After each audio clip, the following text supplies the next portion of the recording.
സ്വാഗതം ഡൽഹി ഇലക്ഷൻ സ്പെഷ്യലിലേക്ക്. ഡൽഹി നിയമസഭാ തെരഞ്ഞെടുപ്പ് ഫെബ്രുവരി 5 നടക്കുകയാണ്. ഫെബ്രുവരി 8 വോട്ടെണ്ണൽ നടക്കുക. ആകെയുള്ള 70 സീറ്റുകളിലേക്ക് നിലവിൽ 2 ടേമായിട്ട് ഭരിച്ചുകൊണ്ടിരിക്കുന്ന ആം ആദ്മി പാർട്ടി 70 സീറ്റിലും മത്സരിക്കുന്നു. കോൺഗ്രസും 70 സീറ്റിൽ മത്സരിക്കുന്നു.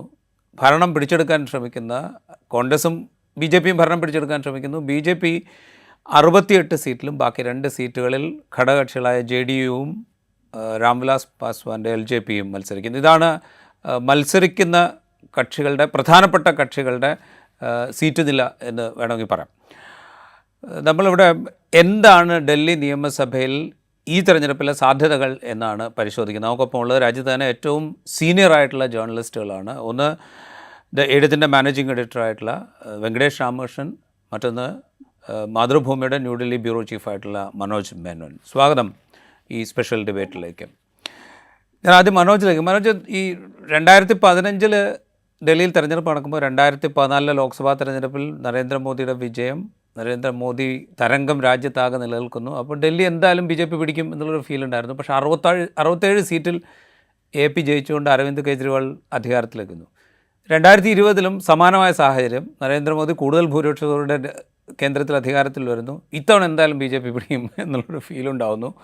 പക്ഷേ 62 സീറ്റ് നേടിക്കൊണ്ട് AP വീണ്ടും ഭരണത്തിലേക്ക് വരുന്നു. ഇപ്പോൾ ഈ 2025 വീണ്ടും ഇതേ സീനുണ്ടോ? അതായത് നരേന്ദ്രമോദി വേഴ്സസ് അരവിന്ദ് കെജ്രിവാൾ എന്ന നറേറ്റീവ് തന്നെയാണോ ഈ ഇലക്ഷൻ ചർച്ചയെ ഇപ്പോഴും നിയന്ത്രിച്ചുകൊണ്ടിരിക്കുന്നത്? രാജീവ്, ഇതിനകത്ത് ഡൽഹി നിയമസഭാ തെരഞ്ഞെടുപ്പിനെ സംബന്ധിച്ചിടത്തോളം മറ്റ് സംസ്ഥാനങ്ങളിലെ നിയമസഭാ തെരഞ്ഞെടുപ്പിൽ നിന്ന് എങ്ങനെ വ്യത്യസ്തമാകുന്നു എന്ന് നമ്മൾ ആലോചിക്കുകയാണെങ്കിൽ അതിനകത്ത് 2-3 ഘടകങ്ങളുണ്ട്.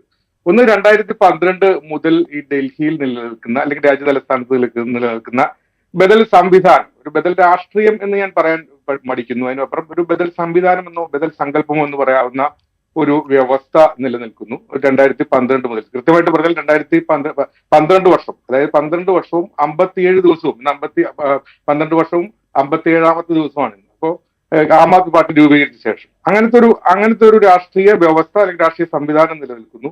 ആ സംവിധാനം അവരുടെ പ്രധാനപ്പെട്ട തട്ടകം ഡൽഹിയാണ്. അത് നിലനിർത്താൻ വേണ്ടിയിട്ടുള്ള യത്നത്തിലോ അല്ലെങ്കിൽ സമരത്തിലോ അല്ലെങ്കിൽ അതുപോലുള്ള നീക്കത്തിലോ ആണ്. അതുപോലെ തന്നെ രാജ്യം മുഴുവൻ ഭരിച്ചിട്ടും അല്ലെങ്കിൽ രാജ്യഭരണം നിലനിന്നിട്ടും രാജ്യഭരണത്തിന്റെ സ്ഥിരാകേന്ദ്രം ഇരിക്കുന്ന തലസ്ഥാന നഗരം ഇതുവരെ കൈപ്പിടിയിൽ ഒതുങ്ങാൻ കഴിയാത്തതിന്റെ നിരാശ തുടരുന്ന BJPയുടെ പോരാട്ടം. അതായത് രാജ്യം ഭരിക്കുന്നു, പക്ഷേ രാജ്യത്തിന്റെ ഭരണ സ്ഥിരാകേന്ദ്രം ഇരിക്കുന്ന പ്രദേശം തങ്ങളുടെ കൈവശമില്ല എന്നുള്ളതാണ് കഴിഞ്ഞ 10-12 വർഷമായിട്ട് അല്ലെങ്കിൽ 10 വർഷത്തിലോളമായിട്ട് BJPയുടെ നിരാശ. മറ്റൊന്ന്, തട്ടകം നഷ്ടപ്പെട്ട, വളരെ 10 വർഷത്തോളം ഭരിച്ചിരുന്ന സ്വന്തം തട്ടകം നഷ്ടപ്പെട്ട കോൺഗ്രസിന്റെ വേവലാതി അല്ലെങ്കിൽ കോൺഗ്രസിന്റെ അതിനു വേണ്ടിയിട്ടുള്ള തിരിച്ചുപിടിക്കാനുള്ള ശ്രമങ്ങൾ. ഇങ്ങനെ പ്രധാനപ്പെട്ട 3 ഘടകങ്ങളാണ് ഈ തെരഞ്ഞെടുപ്പിനെ മറ്റു സംസ്ഥാന തെരഞ്ഞെടുപ്പുകളിൽ നിന്ന് വ്യത്യസ്തമാക്കുന്നത്.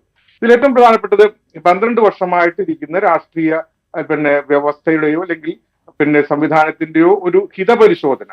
ആ ഹിതപരിശോധനയ്ക്ക് ഇത്തിരി കടുപ്പം കൂടിയിട്ടുണ്ട് എന്ന് വേണമെങ്കിൽ നമുക്ക് പറയാം. കാരണം ഇത് പിടിച്ചെടുക്കാൻ വേണ്ടിയിട്ടുള്ള യത്നങ്ങൾ കൂടുന്നതിന്റെ ഭാഗമായിട്ട് അല്ലെങ്കിൽ അതിനുള്ള ശ്രമങ്ങൾ കൂടുന്നതിന്റെ ഭാഗമായിട്ട്, അതുപോലെ തന്നെ ആം ആദ്മി പാർട്ടി എന്ന് പറയുന്ന സംവിധാനത്തിനകത്തുണ്ടായിരിക്കുന്ന ചില അന്തഛിദ്രങ്ങളോ ചില പ്രശ്നങ്ങളോ അത്തരം ചില അവ്യവസ്ഥകളോ ഒക്കെ ആം ആദ്മി പാർട്ടി ചില ഘടകങ്ങളിലെങ്കിലും ആം ആദ്മി പാർട്ടിക്ക് ഉണ്ടാക്കിയിട്ടുള്ള ക്ഷീണം മുതലെടുക്കാനുള്ള നീക്കങ്ങൾ. എന്നാൽ ഇതിനിടയിൽ കോൺഗ്രസ് എന്ന് പറയുന്ന പാർട്ടിയുടെ അല്ലെങ്കിൽ ഇന്ത്യ സഖ്യത്തെ നയിക്കുന്ന കോൺഗ്രസിന്റെ സ്ഥിതി അതും വളരെ കൃത്യമായിട്ട് വിശകലനം ചെയ്യേണ്ട ഒരു വിഷയമാണ്. ഇവിടെ ഇപ്പോ ഈ ഒരു ഘട്ടത്തിൽ ഡൽഹിയിലെ വിലയിരുത്തുമ്പോൾ BJPയും നേരത്തെ രാജീവ് ശങ്കർ സൂചിപ്പിച്ച പോലെ തന്നെ BJPയും ആം ആദ്മി പാർട്ടിയും തമ്മിലുള്ള ഒരു നേരിട്ടുള്ള ഒരു മത്സരം എന്നൊരു ഒരു ചിത്രമാണ് ഇപ്പോ ഡൽഹിയിൽ നിന്ന് ലഭിക്കുന്നത്. അത് ഒരുപക്ഷെ 2014 ഉണ്ടായിട്ടുള്ള തരംഗമോ അങ്ങനത്തെ എന്തെങ്കിലും ഒരു തരംഗം ഇവിടെ ദൃശ്യമല്ല. കാരണം ആം ആദ്മി പാർട്ടിക്ക് അനുകൂലമായ തരംഗമോ അല്ലെങ്കിൽ BJPക്ക് അനുകൂലമായ തരംഗമോ ഡൽഹിയിൽ പ്രകടമല്ല അല്ലെങ്കിൽ കാണാനില്ല. കാരണം അത്തരം ഒരു രാഷ്ട്രീയ പശ്ചാത്തലമല്ല അല്ലെങ്കിൽ രാഷ്ട്രീയ സാഹചര്യമല്ല പൊതുവെ ഡൽഹിയിലുള്ളത്. അത്തരം ഒരു തരംഗത്തെ കാര്യമായ രീതിയിൽ ഒരു രാഷ്ട്രീയ വ്യവസ്ഥയായിട്ട് രൂപപ്പെടുത്തുന്ന തരത്തിലുള്ള ഒരു രാഷ്ട്രീയം ആം ആദ്മി പാർട്ടിയുടെ ഭാഗത്ത് നിന്ന് ചലനങ്ങൾ ഉണ്ടാക്കിക്കൊണ്ട് മുന്നോട്ട് പോയിട്ടുണ്ടെന്നതിന് അപ്പുറം അതും ഈ പറഞ്ഞ പോലെ കഴിഞ്ഞ 12 വർഷത്തിനിടയിൽ ഉണ്ടായിട്ടുള്ള രാഷ്ട്രീയ അല്ലെങ്കിൽ നീക്കങ്ങളുടെ ഭാഗം എന്നേ നമുക്ക് കാണാൻ കഴിയും. രാജ്യ തലസ്ഥാനമാണെങ്കിൽ പോലും അത്തരം ചില അവ്യവസ്ഥകൾ ഡൽഹിയിൽ നിലനിൽക്കുന്നുണ്ട്. ഇത്തരം ചില ഘടകങ്ങളും നിലനിർത്തിക്കൊണ്ട് മാത്രമേ നമുക്ക് ഡൽഹിയിലെ തെരഞ്ഞെടുപ്പിനെ കാണാൻ കഴിയുള്ളൂ.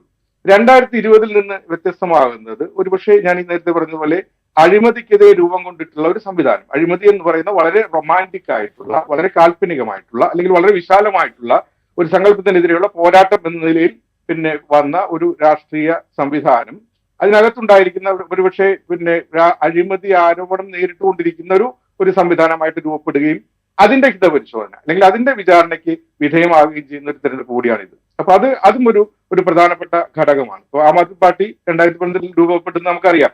രണ്ടാം UPA സർക്കാരിന്റെ കാലത്തുണ്ടായിട്ടുള്ള കുംഭകോണങ്ങളുടെയും അഴിമതിക്കെതിരെയും ഉണ്ടായിട്ടുള്ള രാഷ്ട്രീയ വികാരത്തിൽ നിന്ന് രൂപപ്പെട്ടിട്ടുള്ള ഒരു സംവിധാനമാണ് ആം ആദ്മി പാർട്ടി എന്ന് പറയുന്നത്. പക്ഷെ ഇപ്പോ ഈ മദ്യ ഇടപാടുമായി ബന്ധപ്പെട്ട വിഷയങ്ങൾ, അതുപോലെ തന്നെ ഔദ്യോഗിക വസതി മോടി പിടിപ്പിച്ചു എന്ന് പറയുന്നിട്ടുള്ള പ്രചരണങ്ങൾ, ഇത്തരം പ്രചരണങ്ങളെയൊക്കെ ആം ആദ്മി പാർട്ടി എങ്ങനെ അതിജീവിക്കുന്നു, അല്ലെങ്കിൽ ഇതിൽ നിന്ന് ഇത്തരം ആരോപണങ്ങളെ എങ്ങനെ ആം ആദ്മി പാർട്ടി മറികടക്കുന്നു എന്നുള്ളതാണ് ഈ തെരഞ്ഞെടുപ്പിന്റെ ഏറ്റവും വലിയ കൗതുകം. അതിനൊക്കെ അപ്പുറം ഒരുപക്ഷെ ഈ രാഷ്ട്രീയമെല്ലാം അല്ലെങ്കിൽ ഈ വ്യവസ്ഥകളെല്ലാം മാറ്റിവെച്ചാൽ പോലും സൗജന്യ വാഗ്ദാനങ്ങളുടെ ഒരു മത്സരമാണ് എന്നുള്ളതാണ്. ഒരുപക്ഷെ ആം ആദ്മി പാർട്ടി ഇന്ത്യൻ രാഷ്ട്രീയത്തിന് സംഭാവന ചെയ്ത അപകടകരമായ ഒരു ഘടകം എന്ന് പറയുന്നത് 3B രാഷ്ട്രീയമാണ്, സൗജന്യ വാഗ്ദാന രാഷ്ട്രീയം. 2012 ശേഷം ആം ആദ്മി പാർട്ടി നിലവിൽ വന്നതിന് ശേഷം, അല്ലെങ്കിൽ 2015 അധികാരമേറ്റതിനു ശേഷം ഇന്ത്യൻ രാഷ്ട്രീയത്തിൽ അത്തരം ചില സ്വാധീനങ്ങൾ അവശേഷിപ്പിക്കാനായിട്ടാണ് ആം ആദ്മി പാർട്ടിയുടെ പ്രധാനപ്പെട്ട സംഭാവന എന്ന് തോന്നുന്നത്. കാരണം പല സർക്കാരുകളും പല പാർട്ടികളും ഇതിനെ അനുകരിച്ചുകൊണ്ട് സൗജന്യ വാഗ്ദാനങ്ങളുടെ പരമ്പര പ്രഖ്യാപിക്കേണ്ടി വന്നു. അത് ഒരുപക്ഷെ സംസ്ഥാനങ്ങളുടെ സാമ്പത്തിക ഭദ്രത പോലും വിലയിരുത്താത്ത രീതിയിലുള്ള പ്രഖ്യാപനങ്ങളോ മുഴുമിപ്പിക്കാൻ പോലും കഴിയാത്ത വാഗ്ദാനങ്ങളോ ആയിട്ട് നിലനിൽക്കുകയും പിന്നീട് ഭരണത്തിൽ അതൊരു തലവേദനയായി മാറുകയും ചെയ്തിട്ടുള്ള ഒരു 3B രാഷ്ട്രീയത്തിന്റെ സംഭാവന കൂടിയുണ്ട്. ഇക്കുറി എന്താ സംഭവിക്കുന്നത് രാജീവ്? ഇക്കുറി ആം ആദ്മി പാർട്ടി വാഗ്ദാനങ്ങൾ മുന്നോട്ട് വയ്ക്കുന്നു. അതിനെ മറികടക്കുന്ന രീതിയിൽ വൻതോതിലുള്ള വാഗ്ദാനങ്ങൾ BJP മുന്നോട്ട് വയ്ക്കുന്നു. കോൺഗ്രസ് അതിനെയും മറികടക്കുന്ന രീതിയിലുള്ള വാഗ്ദാനങ്ങൾ മുന്നോട്ട് വയ്ക്കുന്നു. ഇതൊന്നും തന്നെ സാമ്പത്തിക അടിത്തറയോ സംസ്ഥാനങ്ങളുടെ റവന്യൂവിനെയോ പരിഗണിക്കാത്ത രീതിയിലുള്ള വാഗ്ദാന പ്രഖ്യാപനങ്ങളാണ്. അപ്പൊ വാഗ്ദാനങ്ങളുടെ കൂടി ഒരു രാഷ്ട്രീയ മത്സരമാണ് ഇക്കുറി അരങ്ങേറുന്നത്. രാജീവ്. റൈറ്റ്. ശ്രീ വെങ്കടേഷ് രാമകൃഷ്ണൻ, നമ്മൾ കഴിഞ്ഞ ലോക്സഭാ തെരഞ്ഞെടുപ്പ് ഡൽഹി അനലൈസ് ചെയ്തപ്പോൾ ചില കാര്യങ്ങൾ പറഞ്ഞിരുന്നു. അന്ന് ഈ മദ്യനയ അഴിമതി കേസിൽ അരവിന്ദ് കെജ്രിവാളിനെ അറസ്റ്റ് ചെയ്യുകയും സുപ്രീം കോടതി ഉപാധികളോടുകൂടി അദ്ദേഹത്തിന് തെരഞ്ഞെടുപ്പ് പ്രചരണത്തിന് അനുവാദം നൽകുകയൊക്കെ ചെയ്തപ്പോൾ അതിൻ്റെ ഒരു ഇമ്പാക്റ്റ് ഒരുപക്ഷെ ലോക്സഭാ തെരഞ്ഞെടുപ്പിൽ ഉണ്ടാകാനുള്ളൊരു സാധ്യത അവിടെ ശേഷിപ്പിച്ചിട്ടുണ്ട്. പക്ഷേ ലോക്സഭാ തെരഞ്ഞെടുപ്പിൻ്റെ റിസൾട്ട് വന്നപ്പോൾ BJP 7 സീറ്റിലും ജയിക്കുന്ന കാഴ്ച നമ്മൾ കണ്ടു. അതിനുശേഷം അരവിന്ദ് കെജ്രിവാൾ മുഖ്യമന്ത്രി പദം രാജിവെച്ച് തെരഞ്ഞെടുപ്പ് പ്രഖ്യാപിക്കുന്നതിന് വളരെ നേരത്തെ തന്നെ ജനങ്ങളിലേക്ക് ഇറങ്ങുകയാണെന്ന് പറഞ്ഞു, ജനങ്ങളുമായിട്ട് സംവദിക്കുകയാണെന്ന് പറഞ്ഞു, അതിനുള്ള ശ്രമങ്ങൾ നടത്തി. അപ്പോൾ ഈ ഒരു മുന്നൊരുക്കം AAP നടത്തിയിട്ടുണ്ട്. അതേസമയം ഈ 10 വർഷം അധികാരത്തിലിരുന്നു, 10 വർഷവും കുറച്ച് ദിവസങ്ങളും അധികാരത്തിലിരുന്നു, അതിൻ്റേതായ ഒരു ഭരണവിരുദ്ധ വികാരം അവർക്ക് നേരിടേണ്ടി വരികയും ചെയ്യുന്നുണ്ട്.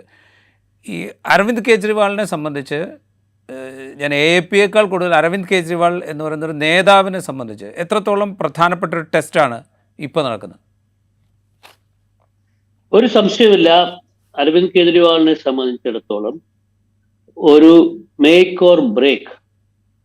അദ്ദേഹം പലപ്പോഴും ഗാന്ധിയുടെ ആശയങ്ങളെപ്പറ്റി സംസാരിക്കുന്ന ആളാണ്. അദ്ദേഹം അഭിനവ ഗാന്ധിയാണെന്ന് സ്വയം വിശ്വസിക്കുന്ന ആളാണ്. അപ്പോൾ ഗാന്ധിയുടെ ഒരു വാക്ക് കടമെടുക്കുകയാണെങ്കിൽ, വാചകം കടമെടുക്കുകയാണെങ്കിൽ അദ്ദേഹത്തെ സംബന്ധിച്ചിടത്തോളം ഒരു ഡു ഓർ ഡൈ ബാറ്റിലാണ്. ആ രീതിയിൽ തന്നെയാണ് ആം ആദ്മി പാർട്ടി ഈ തെരഞ്ഞെടുപ്പിനെ നേരിടുന്നത്. പക്ഷെ അരവിന്ദ് കെജ്രിവാളിന് ഈ തെരഞ്ഞെടുപ്പിലുള്ള സ്റ്റേക്സിന്റെ അപ്പുറം ഞാൻ വളരെ രസകരമായി നോക്കിക്കാണുന്ന ഒരു കാര്യം എന്ന് വെച്ചാൽ എങ്ങനെയാണ് ഇവിടുത്തെ ഒരു പൊളിറ്റിക്കൽ അറ്റ്മോസ്ഫിയർ വികസിച്ചു വരുന്നത്. ഇപ്പൊ രാജീവ് തുടക്കത്തിൽ പറയണ്ടായി, ആം ആദ്മി പാർട്ടി ആദ്യമായിട്ട് വൻ ഭൂരിപക്ഷത്തിൽ അധികാരത്തിൽ വരുന്നതിന് മുമ്പ് ലോക്സഭാ തെരഞ്ഞെടുപ്പ് BJP തൂത്തുവാരി. രണ്ടാമത്തെ തവണ 5 സീറ്റ് കുറഞ്ഞിട്ട് അധികാരത്തിൽ വരുന്നതിനുള്ള ലോക്സഭാ തെരഞ്ഞെടുപ്പും BJP തൂത്തുവാരി. ഈ 2 സമയത്തും വലിയ രീതിയിൽ ഉള്ള ഒരു മോദി ഫാക്ടറിനെ പറ്റിയുള്ള ചർച്ച ഈ 2 തെരഞ്ഞെടുപ്പിന്റെ സമയത്തും ഡൽഹിയിലുണ്ടായിരുന്നു. വളരെ ശ്രദ്ധേയമായിട്ട് ഇത്തവണ ഞാൻ കാണുന്ന ഒരു പ്രധാനപ്പെട്ട കാര്യം, മോദി ഫാക്ടറിനെ പറ്റിയുള്ള വലിയ ചർച്ച ഇവിടെ ഇല്ല. രണ്ടാമത്തെ ഒരു പ്രധാനപ്പെട്ട കാര്യം, കേജ്രിവാളിനെതിരെ മനോജ് സൂചിപ്പിച്ചതുപോലെ അഴിമതി വിരുദ്ധ പ്രസ്ഥാനമായിട്ട് ആരംഭിച്ച ഒരു പാർട്ടിക്ക് ആ പാർട്ടി ഇപ്പോൾ അഴിമതി ആരോപണങ്ങളുടെ എന്താ പറയാ ഒരു മലവെള്ളപ്പാച്ചിൽ നേരിട്ടുകൊണ്ടിരിക്കുകയാണ്. ആ പാർട്ടിയിൽ അഴിമതി ആരോപണം നേടാത്ത ഒരാളുമില്ല എന്നുള്ള സ്ഥിതിയാണ്. ഏറ്റവും ഒടുവിൽ മുഖ്യമന്ത്രിയായി അരവിന്ദ് കെജ്രിവാൾ സ്ഥാനം ഒഴിഞ്ഞതിനു ശേഷം വന്നിട്ടുള്ള അതിഷിക്കെതിരായിട്ട് പോലും അഴിമതി ആരോപണങ്ങൾ ഇങ്ങനെ നിരനിരയായി വന്നുകൊണ്ടിരിക്കുകയാണ്. പക്ഷെ ഇതിൽ പ്രധാനപ്പെട്ട ഒരു സംഭവം, ഞാനിപ്പോ ഗ്രൗണ്ട് ലെവലിൽ എത്രയോ കാലമായി ഗ്രൗണ്ട് ലെവൽ രാഷ്ട്രീയം നോക്കിക്കൊണ്ട് ജീവിതായോധനം നടത്തിയിട്ടുള്ള ഒരു പത്രപ്രവർത്തകൻ എന്ന നിലയിൽ ഞാൻ ഗ്രൗണ്ട് ലെവലിൽ കാണുന്നത് വെച്ചാൽ ഈ അഴിമതി ആരോപണങ്ങൾ എവിടെയും സാധാരണ ജനങ്ങൾക്കിടയിൽ ചർച്ച ചെയ്യപ്പെടുന്നില്ല. സാധാരണ ജനത്തിൽ നമ്മൾ പ്രത്യക്ഷമായി രാഷ്ട്രീയത്തിൽ ഇടപെടുകയും പ്രത്യക്ഷമായ രാഷ്ട്രീയമായ പക്ഷപാതിത്വം തുറന്നു പറയുകയും ചെയ്യാത്ത ആൾക്കാർക്കിടയിൽ ഈ അഴിമതി ആരോപണങ്ങൾ ഒരു ചർച്ചാ വിഷയമല്ല എന്നുള്ളത് വളരെ സിഗ്നിഫിക്കന്റ് ആയിട്ട് സാധാരണഗതിയിൽ ഇന്ത്യൻ രാഷ്ട്രീയത്തെ മാറ്റിമറിച്ച അഴിമതി ആരോപണങ്ങൾ എങ്ങനെ പ്രചരിപ്പിക്കപ്പെട്ടു എന്ന് ഞാൻ കണ്ടിട്ടുള്ളതാണ്. 1989 വിശ്വനാഥ് പ്രതാപ് സിംഗിന്റെ നേതൃത്വത്തിൽ ഉണ്ടായിരുന്ന ആ അതിഗംഭീരമായ അഴിമതി വിരുദ്ധ അല്ലെങ്കിൽ അഴിമതി ആരോപണങ്ങൾ അടിസ്ഥാനമാക്കിയുള്ള ആ പ്രചാരണം നേരിട്ട് കണ്ടിട്ടുള്ള ഒരാളാണ് ഞാൻ. അപ്പോ ഈ ഒരു കാര്യങ്ങളുടെ ഒരു സവിശേഷമായ ഒരു സംഭവം ഞാൻ കാണുന്നത് ഈ കാര്യങ്ങൾ ഗ്രൗണ്ട് ലെവൽ എവിടെയും ചർച്ച ചെയ്യപ്പെടുന്നില്ല. പിന്നെ എന്താ ചർച്ച ചെയ്യപ്പെടുന്നത്? രാജീവ്, ഇവിടെ ഭരണവിരുദ്ധ വികാരം സ്വാഭാവികമായും 10 വർഷം തുടർച്ചയായി ഭരിച്ചിട്ടുള്ള ഒരു പാർട്ടിക്ക് ഭരണവിരുദ്ധ വികാരം തീർച്ചയായിട്ടും നേരിടേണ്ടി വരും. അതിനെപ്പറ്റിയുള്ള ഒരുപാട് കുറവുകളെ പറ്റിയിട്ടുള്ള ഒരുപാട് ചർച്ചകളുണ്ട്. ഇപ്പം കഴിഞ്ഞ ദിവസം ഇന്ത്യയിലെ ദേശീയ പത്രങ്ങളിലെ പ്രധാനപ്പെട്ട ഇന്ത്യൻ എക്സ്പ്രസ്, ഹിന്ദുസ്ഥാൻ ടൈംസ് തുടങ്ങിയിട്ടുള്ള ആൾക്കാർ അവര് ഈ അരവിന്ദ് കെജ്രിവാളിന്റെ ഒരു സിഗ്നേച്ചർ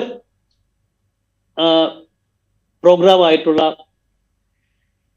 ഈ ആം ആദ്മി ക്ലിനിക്, ജനങ്ങൾക്ക് വേണ്ടിയുള്ള ഈ ക്ലിനിക്കിനെ പറ്റിയിട്ടുള്ള അവിടെ വിസിറ്റ് ചെയ്തു. അപ്പൊ അവിടെ ഇവരൊരു 8-10 ക്ലിനിക്ക് വിസിറ്റ് ചെയ്തു. ഇവിടുത്തെ ലോക്കൽ പത്രങ്ങളാണ് വന്നത്. അത് കേരളത്തിലൊക്കെ എത്രമാത്രം കവർ ചെയ്തപ്പെട്ടിരിക്കണം. പക്ഷെ ഇവിടുത്തെ ലോക്കൽ പത്രങ്ങളിൽ വളരെ വ്യാപകമായിട്ട് വന്നൊരു സാധനം. അവിടെ പോയപ്പോൾ കാണുന്ന ഒരു പ്രധാനപ്പെട്ട കാഴ്ച എന്താ വെച്ചാൽ, അവിടുത്തെ ജീവനക്കാർക്ക് ഒരുപാട് പരാതി. ഞങ്ങൾക്ക് വേണ്ട ഇന്ന സംവിധാനം കിട്ടുന്നില്ല, നിങ്ങൾക്ക് വേണ്ടുന്ന മറ്റേ സംവിധാനം കിട്ടുന്നില്ല. പക്ഷെ ഇതിന്റെ ഉപഭോക്താക്കളായിട്ടുള്ള സാധാരണ ജനങ്ങൾ ഈ ക്ലിനിക്കിനെ പറ്റിയിട്ട് വലിയ അഭിപ്രായമാണ്. ഞങ്ങൾക്ക് ഇതുവരെ കിട്ടാത്ത തരത്തിലുള്ള ചികിത്സ ഇവിടെ കിട്ടുന്നു എന്നുള്ളൊരു സംഭവം. അപ്പൊ ഇങ്ങനൊരു കോൺട്രാസ്റ്റ് അവിടെ നിൽക്കുന്നുണ്ട്. അപ്പൊ ഞാൻ കാണുന്നത് എന്താ വെച്ചാൽ, ഈ പറഞ്ഞ നമ്മൾ മൂന്നാമത്തെ ലോക്സഭാ തെരഞ്ഞെടുപ്പിലും ഇതേപോലെ സമാനമായ രീതിയിൽ BJP തൂത്തുവാരി ഈ ഏറ്റവും ഒടുവിൽ നടന്ന ലോക്സഭാ തെരഞ്ഞെടുപ്പിൽ ആം ആദ്മി പാർട്ടിയും കോൺഗ്രസുമായിട്ട് സഖ്യം പോലും ഉണ്ടായിരുന്നു. പക്ഷെ എന്നിട്ടും അതിനെ കൊണ്ട് ഇത് ഞാൻ കാണുന്ന ഒരു പ്രധാനപ്പെട്ട കാര്യം, ഈ ഡൽഹിയിലെ ജനങ്ങള് ഒരു പുതിയ മോഡൽ, അതായത് ലോക്സഭാ തെരഞ്ഞെടുപ്പിൽ ഒരു രീതിയിൽ വോട്ട് ചെയ്യുക, നിയമസഭാ തെരഞ്ഞെടുപ്പിൽ വേറെ രീതിയിൽ വോട്ട് ചെയ്യുക. കേരളത്തിൽ നമ്മൾ കഴിഞ്ഞ 2 ലോക്സഭാ തെരഞ്ഞെടുപ്പുകളും നിയമസഭാ തെരഞ്ഞെടുപ്പുകളുടെ കമ്പാരിസൺ പരിശോധിക്കുമ്പോൾ ഈ ഒരു സമാനമായ പ്രവണത കാണും. പക്ഷെ ഇത് തുടങ്ങി വെച്ചത് എനിക്ക് തോന്നുന്നത് 2015 ഡൽഹിയിൽ ആം ആദ്മി പാർട്ടിയാണ് തുടങ്ങി വെച്ചത്. പിന്നെ അത് ബീഹാറിൽ നമ്മൾ കണ്ടു. അപ്പൊ അങ്ങനെ ഈ പറഞ്ഞ നമ്മുടെ ഈ രാഷ്ട്രീയ സമവാക്യങ്ങളുടെയും അരിത്മെറ്റിക്കിന്റെയും ഗണിതത്തിന്റെയും അടിസ്ഥാനത്തിൽ നമ്മൾ കണക്കാക്കുന്ന ഒരുപാട് ഘടകങ്ങളെ അപ്രസക്തമാക്കുന്ന ഒരു ജനവികാരത്തിന്റെ അന്തർധാര അത് തുടങ്ങിയതും ഡൽഹിയിലാണെന്ന് ഞാൻ വിചാരിക്കുന്നു. അതിന്റെ തുടർച്ചയാണ് നമ്മൾ 2025 കാണാൻ പോകുന്നത് എന്നാണ് എൻ്റെ ഇപ്പോഴത്തെ അഭിപ്രായം. റൈറ്റ്. മനോജ് നേരത്തെ സൂചിപ്പിച്ചൊരു കാര്യത്തിൻ്റെ തുടർച്ചയാണ് ഇപ്പോൾ വെങ്കടേഷ് രാമകൃഷ്ണൻ സൂചിപ്പിച്ചത്. മൊഹല്ല ക്ലിനിക്കുകൾ, വിദ്യാഭ്യാസ സ്ഥാപനങ്ങളിൽ അവിടുത്തെ ചുറ്റുവട്ടത്തുള്ള കുട്ടികൾക്ക് അഡ്മിഷൻ കൊടുക്കുന്നതിനുള്ള സൗകര്യങ്ങൾ, അവർക്ക് കുറെ കൂടെ സൗജന്യമായ വിദ്യാഭ്യാസത്തിലേക്കുള്ള ലഭ്യത ഉറപ്പാക്കൽ, ഇങ്ങനെ പല കാര്യങ്ങൾ ഈ 2015 ശേഷം ആം ആദ്മി പാർട്ടി ചെയ്തിരുന്നു. അതോടൊപ്പം ഈ ഇലക്ട്രിസിറ്റി താരിഫിൽ വരുത്തിയ കുറവ്, വെള്ളം വിതരണം ചെയ്യുന്നതിൽ അതിൻ്റെ താരിഫിൽ വരുത്തിയ കുറവ്, അങ്ങനെ പല കാര്യങ്ങൾ AP ചെയ്തിരുന്നു. ഇതൊക്കെ ഈ ഫ്രീബീസ് ഇത് ഒരു കാര്യം കൂടി ചേർക്കാനുണ്ട്. ഈ എല്ലാ കാര്യങ്ങളും ചെയ്യുമ്പോഴും സർപ്ലസ് ബഡ്ജറ്റും കൂടെ അവതരിപ്പിച്ചിട്ടുള്ള ഒരു മുൻകാല IRS ഉദ്യോഗസ്ഥനാണ് അരവിന്ദ് കെജ്രിവാൾ എന്നും കൂടെ നമ്മൾ മനസ്സിലാക്കേണ്ടത്. റൈറ്റ്. അപ്പോൾ നേരത്തെ സൂചിപ്പിച്ച ഈ ഫ്രീ ബീസ് എന്ന് നമുക്ക് വിളിക്കാവുന്ന പട്ടികയിൽ ഇതൊക്കെ ഉണ്ട്. ഇതിൻ്റെ തുടർച്ച ഇപ്പോഴത്തെ ഈ എന്താ പറയുക, ഈ പ്രകടന പത്രികകളിലൊക്കെ ഉണ്ട്. AAP-യുടെയിലുണ്ട്, BJP-യുടെയിലുണ്ട്, കോൺഗ്രസിൻ്റെ. കോൺഗ്രസ് ഒരു പടി കടന്നിട്ട് അഭ്യസ്തവിദ്യരായ തൊഴിൽ രഹിതർക്ക് മാസം 8,500 രൂപ വെച്ച് തൊഴിൽ രഹിത വേതനം കൊടുക്കും എന്ന് വരെ കോൺഗ്രസ് വാഗ്ദാനം ചെയ്യുന്നുണ്ട്. ഇതൊക്കെ നിൽക്കുമ്പോഴും ഈ നറേറ്റീവ് മുഴുവൻ ഈ തെരഞ്ഞെടുപ്പിലും ഈ നറേറ്റീവ് എന്താണെന്ന് നിശ്ചയിക്കുന്നത് ഇപ്പോഴും അരവിന്ദ് കെജ്രിവാളാണോ? ഇന്ന് അദ്ദേഹം ഈ എന്താ പറയുക, ഇടത്തട്ടുകാരെക്കുറിച്ച് സംസാരിച്ചു. ഇടത്തട്ടുകാരെ കേന്ദ്ര സർക്കാർ ചൂഷണം ചെയ്തുകൊണ്ടിരിക്കുകയാണ്. കേന്ദ്ര സർക്കാർ ചെയ്യേണ്ട 7 കാര്യങ്ങൾ ഇന്നൊക്കെയാണ് ഇടത്തട്ടുകാർക്ക് വേണ്ടിയെന്ന് അദ്ദേഹം പറഞ്ഞു. ഡൽഹിയെ സംബന്ധിച്ച് ഇടത്തട്ടുകാരെന്ന് പറഞ്ഞാൽ വലിയൊരു കാറ്റഗറിയാണ്. അപ്പോൾ ഇപ്പോഴും ഈ നറേറ്റീവ് നിശ്ചയിച്ചുകൊണ്ടിരിക്കുന്നത് കെജ്രിവാൾ തന്നെയാണോ? അതിൻ്റെ പുറകെ പോകേണ്ടി വരുന്നുണ്ടോ BJP അടക്കമുള്ള പാർട്ടികൾക്ക്? രാജീവ്, അത് ഒരു ശരിയായൊരു നിരീക്ഷണമാണ്. ശരിക്കും പറഞ്ഞു കഴിഞ്ഞാൽ ഡൽഹിയിൽ ഈ പറഞ്ഞ രാഷ്ട്രീയത്തിന്റെ അജണ്ടയും നറേറ്റീവും ഇക്കുറിയും നിശ്ചയിച്ചിരിക്കുന്നത് കേജ്രിവാളും പിന്നെ അതുപോലെ തന്നെ ആം ആദ്മി പാർട്ടിയും തന്നെയാണ്. ഒരു സംശയം അതിനകത്തില്ല. കാരണം അതിന് പിന്നാലെ പിടിക്കുക എന്നുള്ളതിൽ കവിഞ്ഞ് മറ്റൊരു അജണ്ട മുന്നോട്ട് വയ്ക്കാനായിട്ട് പരമ്പരാഗത രാഷ്ട്രീയ പാർട്ടികൾക്ക് കഴിയുന്നില്ല. കേവലം ഞാൻ നേരത്തെ സൂചിപ്പിച്ച 12 വർഷം മാത്രം പ്രായമുള്ള ഒരു രാഷ്ട്രീയ പാർട്ടി തന്നെയാണ് ഇപ്പോഴും ഡൽഹിയിൽ ഈ കുറിയും തെരഞ്ഞെടുപ്പിൽ രാഷ്ട്രീയ അജണ്ട നിശ്ചയിച്ചിരിക്കുന്നത്. അതിനകത്ത് രാജ്യം സൂചിപ്പിച്ചതുപോലെ തന്നെ ഏറ്റവും പ്രധാനപ്പെട്ടത് ഇടത്തരക്കാരും താഴോട്ടുള്ള അടിത്തട്ടിലുള്ള ജനവിഭാഗങ്ങൾ. ഈ 2 ജനവിഭാഗങ്ങളാണ് പ്രധാനമായിട്ടും ആം ആദ്മി പാർട്ടിയുടെ വോട്ട് ബാങ്കുകൾ, അല്ലെങ്കിൽ ആം ആദ്മി പാർട്ടിയുടെ അടിസ്ഥാനം. അതുകൊണ്ടാണ് ഒരുപക്ഷെ അരവിന്ദ് കെജ്രിവാളിനെതിരെയുള്ള അഴിമതി ആരോപണങ്ങളും അരവിന്ദ് കെജ്രിവാൾ ജയിലിലിട്ടു, 6 മാസം ജയിലിൽ കിടന്നു എന്നുള്ളതൊന്നും തന്നെ ഇത്തരം ഒരു സമൂഹത്തെ അല്ലെങ്കിൽ ഇത്തരം ഒരു വോട്ട് ബാങ്കിനെ ബാധിക്കാതിരിക്കുന്നത്. അവരെ സംബന്ധിച്ചിടത്തോളം അവരുടെ അടിസ്ഥാന വിഷയങ്ങളെ അഡ്രസ് ചെയ്ത ഒരു സർക്കാരാണ്. താഴെത്തട്ടിലേക്ക് ഇറങ്ങി നിന്നുകൊണ്ട് തന്നെ അടിസ്ഥാന വിഷയങ്ങളെ അഡ്രസ് ചെയ്തിട്ടുള്ള ഒരു സംവിധാനമാണ് ഇപ്പോൾ നിലവിലുള്ളത്. കാരണം സൗജന്യ വൈദ്യുതി അല്ലെങ്കിൽ വൈദ്യുതിയിലെ ഇളവ്, അതുപോലെ സൗജന്യ വെള്ളം എന്ന് പറയുന്നത് അടിസ്ഥാനപരമായ ആവശ്യങ്ങളാണ്. നമ്മൾ സബ്സിഡികളും അതുപോലെ തന്നെ ഫ്രീബികളെയും തമ്മിൽ കൂട്ടി യോജിപ്പിക്കരുത്. കാരണം ചില മൗലികമായ ചില അടിസ്ഥാനപരമായ വിഷയങ്ങളിൽ സർക്കാർ നൽകുന്ന സൗജന്യങ്ങളെ നമ്മൾ അത്തരത്തിൽ തന്നെ നമുക്ക് കാണേണ്ടതുണ്ട്. ഇപ്പൊ വെള്ളം, അതുപോലെ തന്നെ വൈദ്യുതി, അതുപോലെ തന്നെ വിദ്യാഭ്യാസം എന്നിവയിലൊക്കെ നൽകുന്ന സൗജന്യങ്ങൾ അല്ലെങ്കിൽ ഇളവുകളെ നമുക്ക് പിന്നെ ഫ്രീബി ആയിട്ട് വ്യാഖ്യാനിക്കാൻ കഴിയില്ല. സബ്സിഡികൾ എന്ന് നമുക്ക് വ്യാഖ്യാനിക്കാനേ കഴിയുള്ളൂ. അതിനപ്പുറം ഫ്രീബി ആകുന്നത് എപ്പോഴാണെന്ന് വെച്ചാൽ കേവലം വോട്ട് ബാങ്കിനെ മാത്രം ലക്ഷ്യമിട്ടുകൊണ്ട് നടക്കുന്ന പ്രഖ്യാപനങ്ങളാണ് ഫ്രീബികൾ എന്ന് നമ്മൾ പിന്നെ നിർവചിക്കേണ്ടത്. കാരണം ഈ പറഞ്ഞതുപോലെ നമുക്കറിയാം, പിന്നെ വെങ്കടേഷ് ജിക്ക് കൃത്യമായിട്ട് അറിയാം. കാരണം സാരി ദുരന്തത്തെ കുറിച്ച് അറിയാം. ലക്നൌവിൽ 2004 ഉണ്ടായിട്ടുള്ള സാരി ദുരന്തം, സാരി വിതരണം ചെയ്തിട്ട് സാരി കിട്ടാൻ വേണ്ടിയിട്ടുള്ള പിന്നെ തെരഞ്ഞെടുപ്പ് പിന്നെ പ്രചരണത്തിന്റെ ഭാഗമായിട്ട് സാരി വിതരണം ചെയ്യുകയും പിന്നെ അതിനകത്ത് ദുരന്തത്തിൽ കലാശിക്കുകയും ചെയ്തിട്ടുള്ള സംഭവങ്ങൾ, പിന്നെ അതുപോലെ തന്നെ തമിഴ്നാട്ടിലെ പിന്നെ സാരിയും ടെലിവിഷനും പിന്നെ വിതരണം ചെയ്തിട്ടുള്ള സംഭവങ്ങൾ, ഇത്തരത്തിൽ വോട്ട് ബാങ്ക് മാത്രം ലക്ഷ്യമിട്ടിട്ടുള്ള പ്രഖ്യാപനങ്ങളാണ് നമ്മൾ ഫ്രീബികളുടെ ഗണത്തിൽപ്പെടുത്തുന്നത്.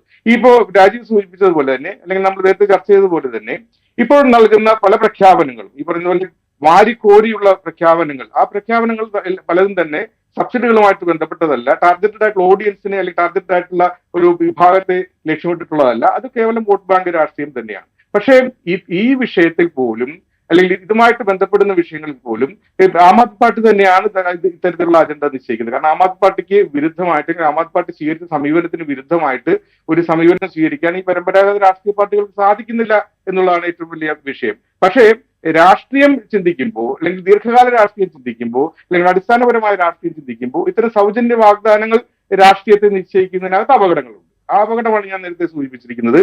അത് സാധാരണ ജനങ്ങളുടെയോ അല്ലെങ്കിൽ കേവലം ജനങ്ങളുടെയോ അവകാശ നിഷേധമല്ല അത്. പക്ഷെ അതിനൊരു ശാശ്വത പരിഹാരം വേറെ വരേണ്ടതുണ്ട്. പക്ഷെ വോട്ട് ബാങ്കിന് മാത്രം ലക്ഷ്യമിട്ടുകൊണ്ടുള്ള ഫ്രീബി പ്രഖ്യാപനങ്ങളാണ് ഒരു തെരഞ്ഞെടുപ്പിനെ നിശ്ചയിക്കുന്നത്, അല്ലെങ്കിൽ ഒരു തെരഞ്ഞെടുപ്പ് അജണ്ട നിശ്ചയിക്കുന്നത് എന്നുള്ളത് കേവലം ഖേദകരമാണ്. അതുകൊണ്ടാണ് അത്തരം രാഷ്ട്രീയത്തെ മറ്റ് എളുപ്പത്തിൽ വോട്ട് കിട്ടാനുള്ള ഒരു മാർഗമായിട്ട് മറ്റ് സംസ്ഥാനങ്ങളിലും മറ്റ് രാഷ്ട്രീയ പാർട്ടികളും പ്രാദേശിക പാർട്ടികളും സ്വീകരിക്കാൻ തുടങ്ങിയതും അതുകൊണ്ട് തന്നെയാണ്. ഏറെക്കുറെ ഇപ്പൊ ഛത്തീസ്ഗഡിലേക്ക് ഞാൻ ഇലക്ഷൻ കവർ ചെയ്യാൻ റിപ്പോർട്ട് ചെയ്യാൻ പോയപ്പോൾ ഏറ്റവും ഗ്രാമ്യമായ തികഞ്ഞ രാഷ്ട്രീയമുള്ള മേഖലകളിൽ പോലും അവിടെ പ്രഖ്യാപിക്കുന്ന ഫ്രീബികളെ അടിസ്ഥാനമാക്കിയാണ് വോട്ട് നിശ്ചയിക്കപ്പെട്ടത് എന്നുള്ളതാണ് ഏറ്റവും വലിയ പിന്നെ കൗതുകകരമായ വസ്തുത.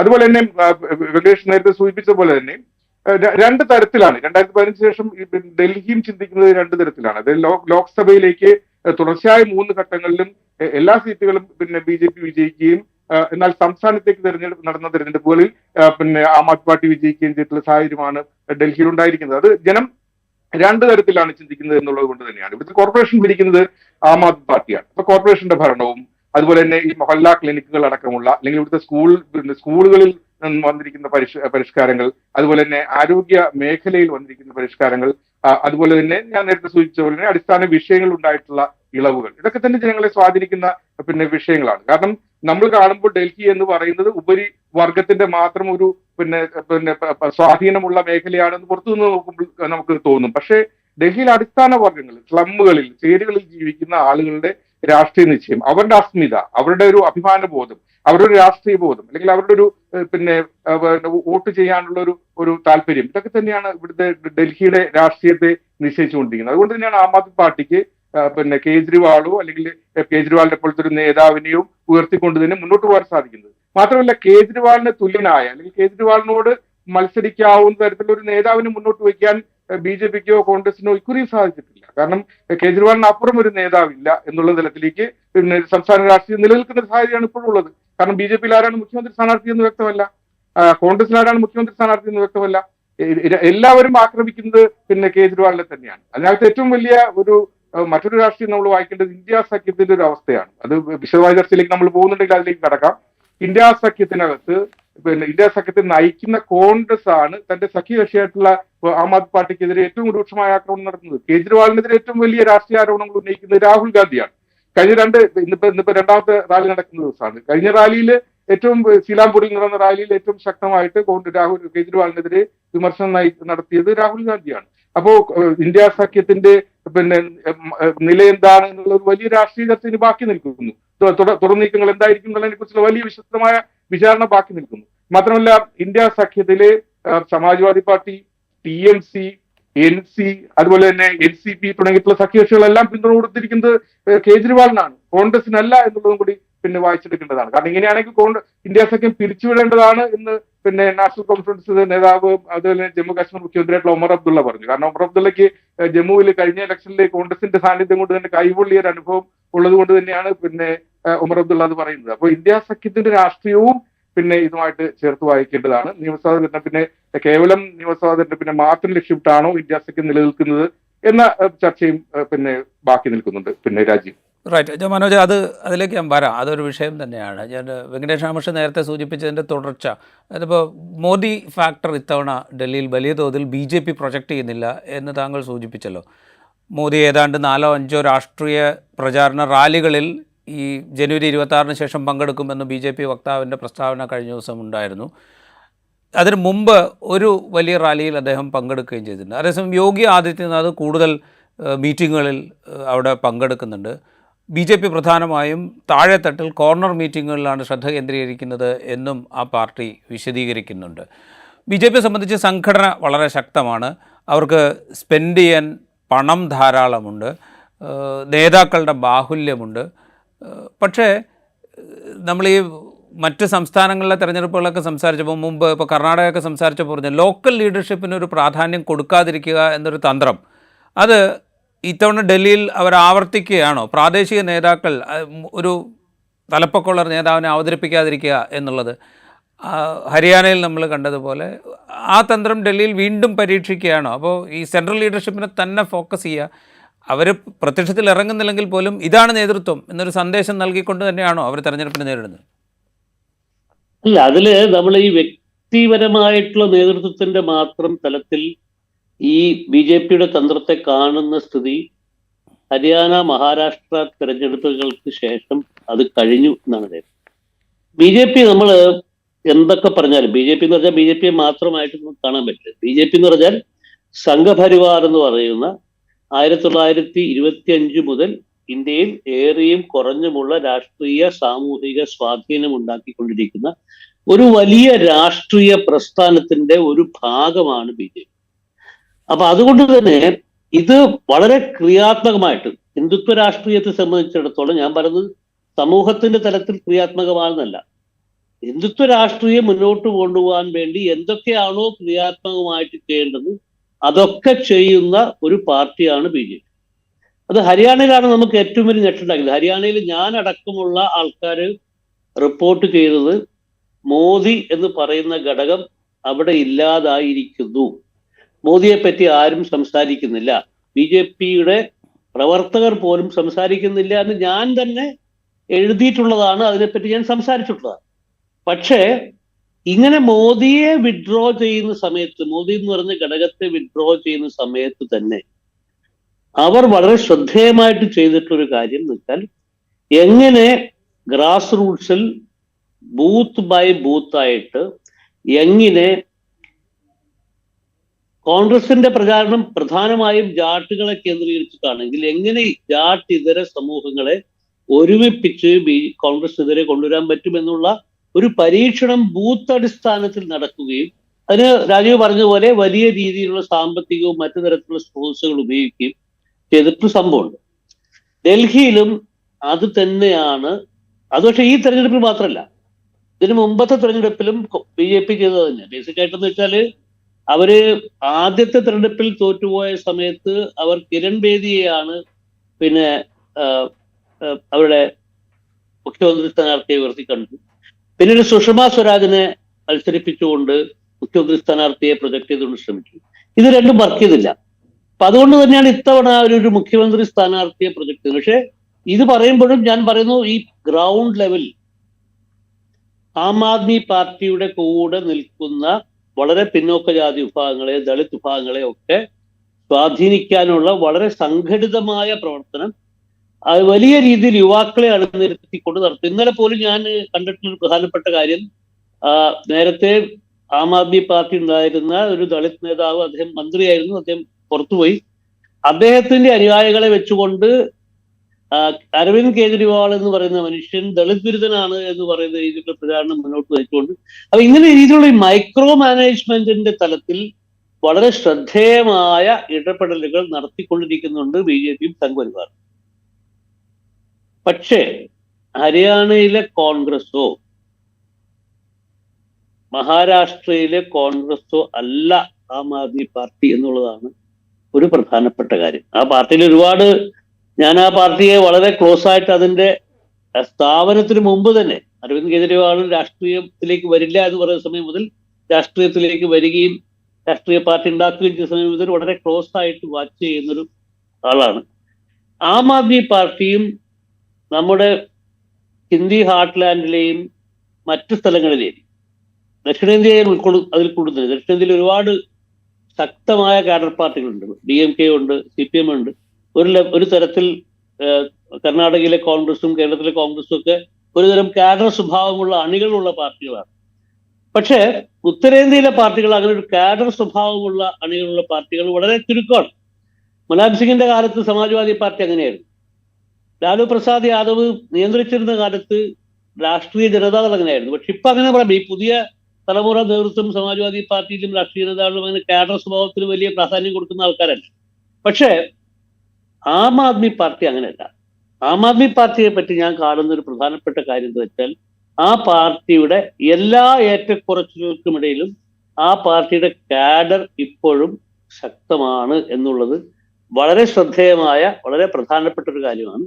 അതുകൊണ്ട് തന്നെയാണ് ഇതിന്റെ ഒരു മൊത്തം സ്ഥിതിവിശേഷം നോക്കുമ്പോൾ BJP ലക്ഷ്യമാക്കുന്ന തരത്തിലുള്ള ഒരു പൊളിച്ചെഴുത്ത് ഇവിടെ നടത്താൻ സാധ്യമാവില്ല എന്ന് തന്നെയാണ് എനിക്ക് തോന്നുന്നത്. ഞാൻ അവിടെ ഒരു കാര്യം കൂടി ചോദിച്ചോട്ടെ ശ്രീ വെങ്കടേഷ്. ഈ പട്ടികവിഭാഗങ്ങൾക്ക് സംവരണം ചെയ്ത 12 സീറ്റുണ്ട്.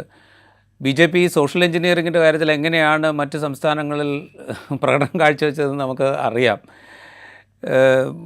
മറ്റൊരു സംഗതി എന്ന് പറഞ്ഞു കഴിഞ്ഞാൽ, ഈ അധികാരം ഏത് വിധത്തിലും പിടിക്കുക എന്നുള്ളത് അവരുടെ ഒരു ലക്ഷ്യമാണല്ലോ. അതിന് പാകത്തിൽ എങ്ങനെയാണ് ഈ കാര്യങ്ങൾ അറേഞ്ച് ചെയ്യേണ്ടത് എന്നുള്ളത് അവർക്ക് നന്നായിട്ട് അറിയാം. അതിന് ഏത് സംവിധാനങ്ങൾ ഉപയോഗിക്കണം, ഇപ്പോൾ സർവേകൾ അല്ലെങ്കിൽ എങ്ങനെ അത് മാനിപ്പുലേറ്റ് ചെയ്യണമെന്ന് നന്നായിട്ട് അറിയാം. അപ്പോൾ ഇതിനെ മറികടക്കുക ഈ ആം ആദ്മി പാർട്ടിക്ക് അത്ര എളുപ്പമാണോ ഇതിൻ്റെ കഴിഞ്ഞ 2 ഇലക്ഷനെ പോലെ എന്നാണ് എൻ്റെ ചോദ്യം. കാരണം അവർക്ക് ഈ 10 വർഷത്തെ ബാഗേജ് ചുമക്കാനുണ്ട്. എന്തൊക്കെ പറഞ്ഞാലും ആൻറ്റി ഇൻകംബൻസി എന്നുള്ളത് ചെറിയ തോതിലാണെങ്കിലും അവിടെ ഉണ്ടാവുമല്ലോ. ആൻറ്റി ഇൻകംബൻസി ഇല്ലാന്ന് പറയാൻ പറ്റില്ല. ഞാൻ കാണുന്ന ഒരു സെനേറിയോ ഇപ്പൊ തെരഞ്ഞെടുപ്പിന്റെ അവള് എത്തിക്കൊണ്ടിരിക്കുന്നേ ഉള്ളൂ. 5-ാം തീയതിയാണ് വോട്ടെടുപ്പ്. എൻ്റെ വോട്ടും ഡൽഹിയിലാണ്. ഞാൻ അടക്കമുള്ള ആൾക്കാർ വോട്ട് ചെയ്യേണ്ട തെരഞ്ഞെടുപ്പാണിത്. ഞാൻ കാണുന്ന സെനേറിയോ 62 ഇപ്പോൾ ആം ആദ്മി പാർട്ടിക്കുള്ളത്. ഇതിന് മുമ്പത്തെ നിയമസഭയിൽ 67. BJPയുടെ നമ്പർ സിംഗിൾ ഡിജിറ്റിലായിരുന്നു, 3ഉം 8ഉം. അതെ. എന്റെ കണക്ക് BJPയുടെ നമ്പർ 20 വരെ പോകാം. ഞാൻ കഴുത്ത് മുന്നോട്ട് വെച്ച് പറയുകയാണ്, BJPയുടെ നമ്പർ 20 വരെ പോകാം. ഞാൻ അവിടെ ഒരു ഒറ്റ കാര്യോട് ചോദിച്ചോട്ടെ, ഇപ്പോൾ ഈ പൂർവാഞ്ചൽ പോലുള്ള വിഷയങ്ങൾ ഡിസ്കഷനിലേക്ക് കൊണ്ടുവരുന്നുണ്ടല്ലോ. JDU-നും രാംവിലാസ് പാസ്വാന്റെ LJPക്കും ഓരോ സീറ്റ് വെച്ചെങ്കിലും കൊടുത്തിട്ടുണ്ട് BJP. പിന്നെ BSP 40 സീറ്റിൽ അല്ല 70 സീറ്റിലും മത്സരിക്കുന്നുണ്ട്. കോൺഗ്രസ് മത്സരിക്കുന്നുണ്ട്. ആം ആദ്മി പാർട്ടിയുടെ വോട്ടിൽ ചെറിയൊരു സ്പ്ലിറ്റ് ഉണ്ടാവാൻ സാധ്യതയുണ്ടെന്നുള്ള വിവരം ഇങ്ങനെ BJPക്ക് വേണമെങ്കിൽ അനുകൂലമെന്ന് പറയാനായിട്ടുള്ള ഘടകങ്ങളുണ്ട്. അല്ല, BJPക്ക് ജയിക്കാം. BJPക്ക് ജയിക്കാന്ന് വെച്ചാൽ ടച്ച് ആൻഡ് ഗോ ആയിട്ട് ജയിക്കാം. BJPയുടെ ഫണ്ടമെന്റൽ ആയിട്ടുള്ള ഒരു പ്രോബ്ലം എന്ന് പറഞ്ഞു കഴിഞ്ഞാൽ ഇവിടുത്തെ മുഖ്യമന്ത്രി ആരായിരിക്കും അവർക്ക് പറയാൻ പറ്റുന്നില്ല. അപ്പൊ ഈ കേജ്രിവാൾ എന്ന് വെച്ചാൽ വളരെ ഷ്രൂഡായിട്ടൊരു പൊളിറ്റീഷ്യനാണ്. കേജ്രിവാൾ ചെയ്തെന്ന് വെച്ചാൽ മൂപ്പര് ബിദൂരിയാണ്. BJPയുടെ സ്ത്രീകളെ പറ്റിയിട്ടും എതിരാളികളെ പറ്റിയും വായ തുറന്നാൽ തെറി മാത്രം പറയുന്ന ബിദുരിയാണ്. അയാളാണ് സത്യത്തിൽ ഇപ്പൊ BJPയുടെ പ്രാദേശിക നേതാക്കളിൽ ഏറ്റവും പോപ്പുലർ ആയിട്ടുള്ള ആൾ. അയാളാണ് പിന്നെ BJPയുടെ മുഖ്യമന്ത്രി സ്ഥാനാർത്ഥി എന്ന് കേജ്രിവാൾ പ്രഖ്യാപിച്ചു. പിന്നെ അയാൾക്ക് ഡിനൈ ചെയ്യേണ്ടി വന്നു. ഒരു കാര്യം ശ്രദ്ധിക്കേണ്ടത് വെച്ചാൽ BJPയെ സംബന്ധിച്ചിടത്തോളം ഡൽഹിയിൽ ഉണ്ടായിരുന്ന മഹാരഥന്മാരായിട്ടുള്ള നേതാക്കൾ, അടൽ ബിഹാരി വാജ്പേയിയുടെ കാലത്ത് ഉണ്ടായിരുന്ന മദൻലാൽ ഖുറാള, സാഹിബ് സിംഗ് വർമ്മ, പിന്നീട് സുഷമ സ്വരാജ് പോലും ഡൽഹിയിൽ ഉണ്ടായിരുന്ന നേതാവായിരുന്നു.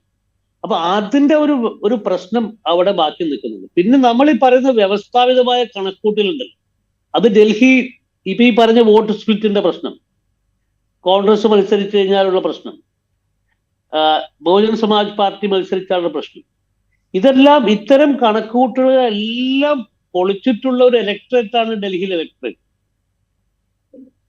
അപ്പൊ അതുകൊണ്ട് എനിക്ക് തോന്നുന്നത് വെച്ചാൽ ആത്യന്തികമായിട്ട് ഈ തെരഞ്ഞെടുപ്പ് ഈ മനോജ് നേരത്തെ സൂചിപ്പിച്ചതുപോലെ, താങ്കളും നേരത്തെ സൂചിപ്പിച്ചതുപോലെ അജണ്ട നിശ്ചയിക്കുന്നത് കേജ്രിവാളാണ്. ഇത് ഫോർ കേജ്രിവാൾ എഗെയിൻസ്റ്റ് കേജ്രിവാൾ എന്ന് പറയുന്ന ഒരു നിലയിലേക്ക് ഈ തെരഞ്ഞെടുപ്പ് അതിന്റെ അവസാന ഘട്ടത്തിൽ ഇതിലേക്ക് എത്തുമ്പോൾ മാറും എന്നാണ് ഞാൻ വിചാരിക്കുന്നത്. അങ്ങനെ ഒരു ഘട്ടത്തിലേക്ക് എത്തുന്ന സമയത്ത് ഇപ്പോഴും ഡൽഹിയിലെ രാഷ്ട്രീയത്തിൽ അത് ആശാസ്യമായ രാഷ്ട്രീയമാണെന്നോ അല്ലെങ്കിൽ ഏറ്റവും ഉദാത്തമായ രാഷ്ട്രീയമാണെന്ന് ഞാൻ പറയുന്നില്ല. അങ്ങനെ ഒരു ടോസപ്പിലേക്ക് എത്തുമ്പോൾ നിങ്ങൾ കേജ്രിവാളിന്റെ കൂടെയാണോ കേജ്രിവാളിനെതിരാണോ എന്ന് ടോസപ്പിൽ എത്തുമ്പോൾ അവിടെ എപ്പോഴും ചെറിയൊരു മുൻതൂക്കം കേജ്രിവാൾ ഫാക്ടർ ഉണ്ട് എന്നാണ് ഞാൻ പറയുന്നത്. ഞാൻ അവസാനമായിട്ട് മനോജ് നേരത്തെ സൂചിപ്പിച്ച കാര്യത്തിലേക്കാണ് ഞാൻ വരുന്നത്. രണ്ട് കാര്യങ്ങളുണ്ട്. ഒന്ന്, കോൺഗ്രസിന് എന്ത് സാധ്യതയാണുള്ളത്? കഴിഞ്ഞ 2 തെരഞ്ഞെടുപ്പും 5% ചുറ്റുവട്ടത്ത് ഒരു 5% താഴെ മാത്രം വോട്ട്, ഒറ്റ സീറ്റ് പോലും നിയമസഭയിലില്ല. ഇത്തവണ 70 സീറ്റിലും മത്സരിക്കുന്നു, വലിയ വാഗ്ദാനങ്ങൾ നൽകുന്നു. രേവന്ത് റെഡ്ഡിയാണ് വലിയ വാഗ്ദാനങ്ങളുമായിട്ട് അവിടെ മാനിഫെസ്റ്റോ പ്രകാശനം ചെയ്യുന്നത്. രാഹുൽ ഗാന്ധി വലിയ റാലികൾ നടക്കുന്നു. കോൺഗ്രസിൻ്റെ സാധ്യത എത്രമാത്രമാണ്? ഒന്നാമത്തെ കാര്യം. രണ്ടാമത്തെ കാര്യം നേരെ സൂചിപ്പിച്ചു, ഈ തെരഞ്ഞെടുപ്പിൻ്റെ ഫലം എന്തായാലും AP വലിയ ഭൂരിപക്ഷത്തോടെയോ അല്ലാതെയോ അധികാരത്തിൽ തുടർന്നാലും അധികാരത്തിൽ നിന്നും APയെ മാറ്റിക്കൊണ്ട് BJP അധികാരം പിടിച്ചാലും ഇത് ദേശീയ രാഷ്ട്രീയത്തിൽ ഇമ്പാക്റ്റുകൾ ഉണ്ടാക്കും. അത് ഏത് വിധത്തിലായിരിക്കും എന്ന് നമുക്ക് ഊഹിക്കാൻ പോലും ചിലപ്പോൾ കഴിയില്ല. പക്ഷേ ഏറ്റവും അധികം ബാധിക്കാൻ പോകുന്ന ഒരുപക്ഷെ ഇന്ത്യ ബ്ലോക്കിനായിരിക്കും. രാജീവ്, ഇതിനകത്ത് നേരത്തെ വെങ്കടേഷ് രാമകൃഷ്ണൻ സൂചിപ്പിച്ചതുപോലെ തന്നെ ബിജെപിയുടെ ഏറ്റവും വലിയ പ്രതിസന്ധി എന്ന് പറയുന്നത് എതിരാളി പിന്നെ കോൺഗ്രസ് അല്ല എന്നുള്ളത് തന്നെയാണ്. എതിരാളി കോൺഗ്രസ് ആണെങ്കിൽ വളരെ നിഷ്പ്രയാസം ഒരുപക്ഷെ ഈ പുതിയ രാഷ്ട്രീയ തന്ത്രങ്ങൾ ഉപയോഗിച്ചുകൊണ്ട് നേരത്തെ പറഞ്ഞ പോലെ RSS അടക്കമുള്ള സംഘപരിവാർ സംഘടനകളെ അടിത്തട്ടിൽ ഇളക്കുകയും മേൽത്തട്ടിൽ BJP പ്രവർത്തിക്കുകയും ചെയ്തുകൊണ്ട് ഹരിയാന മോഡലിൽ പിന്നെ അല്ലെങ്കിൽ അതുപോലത്തെ സംസ്ഥാനങ്ങളുടെ മോഡലിൽ കോൺഗ്രസിനെ അട്ടിമറിക്കാൻ BJPക്ക് വളരെ എളുപ്പമാണ്.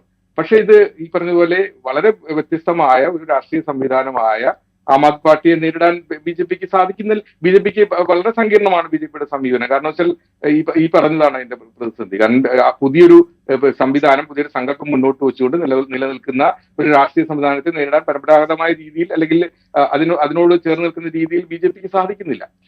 അതാണ് പിന്നെ ഏറ്റവും വലിയ ഡൽഹിയിലെ രാഷ്ട്രീയത്തെ നിശ്ചയിക്കുന്ന ഏറ്റവും വലിയ ഘടകം, വെങ്കടേഷ് സൂചിപ്പിച്ചതുപോലെ തന്നെ. നേരത്തെ പിന്നീട് രാജീവ് ഉദ്ദേശിച്ച അല്ലെങ്കിൽ ഉയർത്തിയ വിഷയത്തിലേക്ക് വരാം. ഇതിനകത്ത് ആം ആദ്മി പാർട്ടിയുടെ പ്രസക്തി ഈ പറഞ്ഞതുപോലെ തന്നെ ആം ആദ്മി പാർട്ടിയുടെ പ്രസക്തി അടിത്തട്ട് മുതൽ ഇപ്പോഴും നിലനിൽക്കുന്നുണ്ട്. അതുകൊണ്ട് തന്നെ BJPക്ക് ചിലപ്പോൾ കുറച്ചുകൂടി കൂടുതൽ സീറ്റുകൾ നേടാൻ സാധ്യതയുണ്ട് എന്നതിനപ്പുറം ഒരുപക്ഷെ ഒരു അട്ടിമറി നമുക്ക് ഈ ഒരു ഘട്ടത്തിൽ പിന്നെ ഡൽഹിയിൽ നമുക്ക് പ്രതീക്ഷിക്കുക എളുപ്പമല്ല. കാരണം ഇപ്പോഴും അരവിന്ദ് കെജ്രിവാൾ തന്നെയാണ് നേതാവായിട്ട് നിലനിൽക്കുന്നത്. അരവിന്ദ് കെജ്രിവാളിനെ തന്നെയാണ് നേതാവായിട്ട് ഒരു അടിത്തട്ടുള്ള ജനവിഭാഗം ഇപ്പോഴും കണ്ടുകൊണ്ടിരിക്കുന്നത് എന്ന് തന്നെയാണ് ഏറ്റവും വലിയ പ്രസക്തി. അതുകൊണ്ട് തന്നെയാണ് അരവിന്ദ് കെജ്രിവാൾ ഇതിന്റെ അജണ്ട നിശ്ചയിച്ചുകൊണ്ടേയിരിക്കുന്നു എന്ന് നമ്മൾ നേരത്തെ പറഞ്ഞത്. ഇതിന്റെ ഇമ്പാക്ട് അല്ലെങ്കിൽ ഒരുപക്ഷെ ആം ആദ്മി പാർട്ടിയുടെ വിജയവും പരാജയവും ഉണ്ടാക്കാൻ പോകുന്ന ഇമ്പാക്ട് ഈ പറഞ്ഞ പോലെ സംസ്ഥാന രാഷ്ട്രീയത്തിൽ ഒതുങ്ങി നിൽക്കുന്നില്ല, ദേശീയ രാഷ്ട്രീയത്തിലേക്ക് കൂടി സ്വാധീനിക്കപ്പെടുന്ന ഒന്നാണ്. അതുകൊണ്ടാണ് ഞാൻ ഈ പറഞ്ഞതുപോലെ ഇന്ത്യ സഖ്യത്തിനകത്ത് ഒരുപക്ഷെ അങ്ങനെ പറയാമോ എന്ന് എനിക്കറിയാം, ഒരു കുറുമുന്നണി രൂപപ്പെട്ടാൽ നമുക്ക് അതിശയിക്കാനില്ല. ആം ആദ്മി പാർട്ടി വിജയിക്കുകയും ആ കുറുമുന്നണിക്ക് പിന്നെ ഒരുപക്ഷെ സാധ്യത ഏറുകയും ചെയ്തു. കുറുമുന്നണി എന്ന് ഞാൻ പറയുന്നത് പക്ഷേ ഈ കോൺഗ്രസിന്റെ ചില നിലപാടുകളോട് ഉള്ളിൽ തന്നെ വിയോജിപ്പുള്ള സമാജ്വാദി പാർട്ടി, അതുപോലെ തന്നെ TMC, അതുപോലെ നാഷണൽ കോൺഫറൻസ്, NCP, DMK ഒരുപക്ഷെ പ്രകടമായിട്ടില്ലെങ്കിൽ പോലും DMK പോലും ഈ ഒരു പ്രതിപത്തിക്കുറവ് ഇപ്പോ കോൺഗ്രസിനോടുണ്ട്. അപ്പൊ ഇത്തരം താല്പര്യങ്ങൾ അല്ലെങ്കിൽ ഇത്തരം ചേരികൾ ഒരുമിച്ച് നിന്ന് ഒരു കുറുമുന്നണി രൂപപ്പെട്ടാൽ ഒരുപക്ഷെ ആം ആദ്മി പാർട്ടിക്ക് അതിനകത്ത് പിന്നെ ഒരുപക്ഷെ വളരെയധികം സ്വാധീനം ഉണ്ടാകാനുള്ള സാധ്യതയുണ്ട്. അതുകൊണ്ടുകൂടിയാണ് കോൺഗ്രസിനെ മറികടന്നുകൊണ്ട് ആം ആദ്മി പാർട്ടിക്ക് മറ്റ് സഖ്യകക്ഷികൾ പിന്തുണ പ്രഖ്യാപിച്ചിരിക്കുന്നതും. അത് പിന്നെ അതുകൊണ്ട് തന്നെ സംസ്ഥാന രാഷ്ട്രീയത്തിന് അപ്പുറത്തേക്ക് ഇതിന്റെ വിജയപരാജയങ്ങൾ നീങ്ങാനുള്ള സാധ്യത നിൽക്കുന്നു. ആം ആദ്മി പാർട്ടിക്ക് പരാജയം നേരിടുകയാണെങ്കിൽ ഒരുപക്ഷെ സ്വാഭാവികമായിട്ടും കോൺഗ്രസിനെതിരെ ആയിരിക്കും പ്രതിപക്ഷ സഖ്യത്തിൽ നിന്ന് ഏറ്റവും കൂടുതൽ വിരൽ ഉയരാൻ പോകുന്നത്. കാരണം ഇത്തരത്തിലൊരു സാഹചര്യത്തിൽ അതായത് BJP ആണെന്ന് പൊതുശത്രുവാണെന്ന് പ്രഖ്യാപിക്കുകയും BJPക്കെതിരെ പ്രതിപക്ഷ പാർട്ടികളുടെ നിര കെട്ടിപ്പടുക്കുകയും ചെയ്തിട്ടുള്ള അതിന് നേതൃത്വം കൊടുത്തിരിക്കുന്ന കോൺഗ്രസ് തന്നെ സാഹചര്യം ഒത്തുവന്നപ്പോൾ അവർ ആ സഖ്യത്തെ പുലർത്തുകയോ അല്ലെങ്കിൽ സഖ്യത്തെ പിന്നെ കബളിപ്പിക്കുകയോ ചെയ്തുകൊണ്ട് പരസ്പരം മത്സരിക്കുന്ന ഒരു സാഹചര്യം ഒരുക്കുകയും ചെയ്തിട്ടുണ്ട്. സംസ്ഥാന രാഷ്ട്രീയത്തിൽ വേറൊരു നിലപാടാണ് എന്ന് പറയുമ്പോൾ പോലും ഒരുപക്ഷെ ഇത്തരത്തിലൊരു സമീപനത്തിൽ ഇവർ രണ്ടുപേരും കൂടി ചേർന്ന് നിന്നിട്ടുണ്ടെങ്കിൽ ഒരുപക്ഷെ കുറെ കൂടി സീറ്റ് കൈവരിക്കാമായിരുന്നു എന്നൊരു നില വരാനുള്ള സാധ്യത നിൽക്കുന്നു. കാരണം ഹരിയാനയിൽ ആം ആദ്മി പാർട്ടിയോട് ഒരു സഖ്യം ഉണ്ടാക്കാനായിട്ട് കോൺഗ്രസ് തയ്യാറായില്ല. അത് അതിർത്തി സംസ്ഥാനങ്ങളിൽ, അതായത് ഡൽഹിയും ഹരിയാനയും തമ്മിലുള്ള അതിർത്തി പങ്കിടുന്ന പിന്നെ പ്രദേശങ്ങളിൽ, സംസ്ഥാനങ്ങളിലല്ല അതിർത്തി പങ്കിടുന്ന മണ്ഡലങ്ങളിൽ പിന്നെ സ്വാധീനം ഉണ്ടാക്കുമായിരുന്നു രണ്ടുപേരും തമ്മിലൊരു സഖ്യം ഉണ്ടാക്കിയിരുന്നെങ്കിൽ. അതുപോലെ തന്നെയാണ് ഇപ്പോൾ ഡൽഹിയിൽ യഥാർത്ഥത്തിൽ BJP ആണ് പൊതുശത്രു എന്ന് പ്രഖ്യാപിച്ചുകൊണ്ടിരിക്കുന്ന ഈ പ്രതിപക്ഷ നിര ചേർന്ന് നിന്ന് തന്നെയായിരുന്നു മത്സരിക്കേണ്ടിയിരുന്നത്. അത് ഈ പറഞ്ഞതുപോലെ പിന്നെ തെരഞ്ഞെടുപ്പ് ഫലത്തെ സ്വാധീനിക്കാനുള്ള സാധ്യതയുണ്ട്. ഒരുപക്ഷെ കോൺഗ്രസിന്റെ ക്ഷീണം തുടരാനുള്ള സാധ്യതയാണ് ഇപ്പൊ നിലവിലുള്ള സാഹചര്യത്തിൽ കാണുന്നത്. കോൺഗ്രസിന് ഒരു വലിയ നേട്ടമോ വലിയ അത്ഭുതമോ ഡൽഹിയിൽ സൃഷ്ടിക്കാൻ കഴിയുമെന്ന് നമുക്കിപ്പോ പറയാൻ കഴിയില്ല രാജീവ്. പക്ഷേ ആം ആദ്മി പാർട്ടിക്ക് അവരുടെ മേൽക്കൈ തുടരാനുള്ള സാധ്യത നിലനിൽക്കുകയും ചെയ്യുന്നു. ശ്രീ വെങ്കടേഷ് രാമകൃഷ്ണൻ, ഒറ്റ കാര്യം കൂടെ, ഇപ്പോൾ മനോജ് സൂചിപ്പിച്ച ഒരു കാര്യത്തിൽ നിന്ന് ഈ പോസ്റ്റ് ഇലക്ഷൻ ഒരു കുറുമുന്നണിയുടെ സാധ്യത മനോജ് അവിടെ സൂചിപ്പിച്ചു.